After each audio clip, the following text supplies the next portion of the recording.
Hello guys, we are going to do a little bit of some cause and effect for last night, which was Monday the 5th, and today up until 8:17 p.m. March 6th. So, yesterday, the big game, as you all know, well, maybe not, was Gonzaga versus St. Mary's. Two ranked teams. Gonzaga's ranked in one poll, I think, not the other. But it was a big game. This has become one of the best rivalries in the West, and this basically was to see who was the superior team in the West Coast Conference. Sorry about that.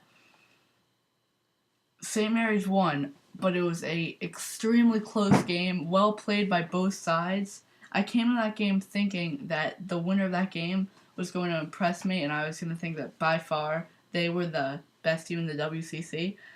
But Gonzaga really, they could have won that game just as easily as St. Mary's did. So props to both teams. I can't wait to see what they do in the NCAA tournament.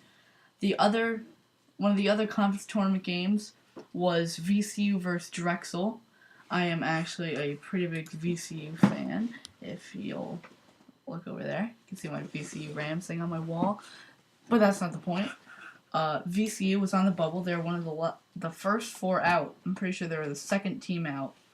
But that doesn't matter because they clinched the automatic qualifier by beating a very good Drexel team. Drexel outscored them 37-24 in the second half, so I thought that shows how good Drexel was. They're on something like a 17-game winning streak. They've lost one game, like the calendar year, I think it was. They've just been on a total roll. And out of nowhere, they actually came up onto the bubble. So now they're projected to be in, even though they lost the Colonial tournament. So that turns the Colonial into from a 1 to a 2 bid league, which is trouble for other bubble teams like Texas, Oregon, Seton Hall, Xavier, the whole deal. Also, I want to point out, in the Summit League, Oral Roberts, who is expected to do some damage in the NCAA tournament, they were the number 1 seed, got knocked off by Western Illinois, and not very good loss for Oral Roberts. Also, Davidson beat Western Carolina in a double overtime thriller. I was watching the game. It was like 12 o'clock, but I couldn't go to bed because it was such a good game. Western Carolina is actually under 500. So they would have been 500 going into the NCAA tournament. That was in the Southern Conference, and one other ticket was punched. Maryland in the MAAC, not the actual MAC, but the inferior MAC, I guess.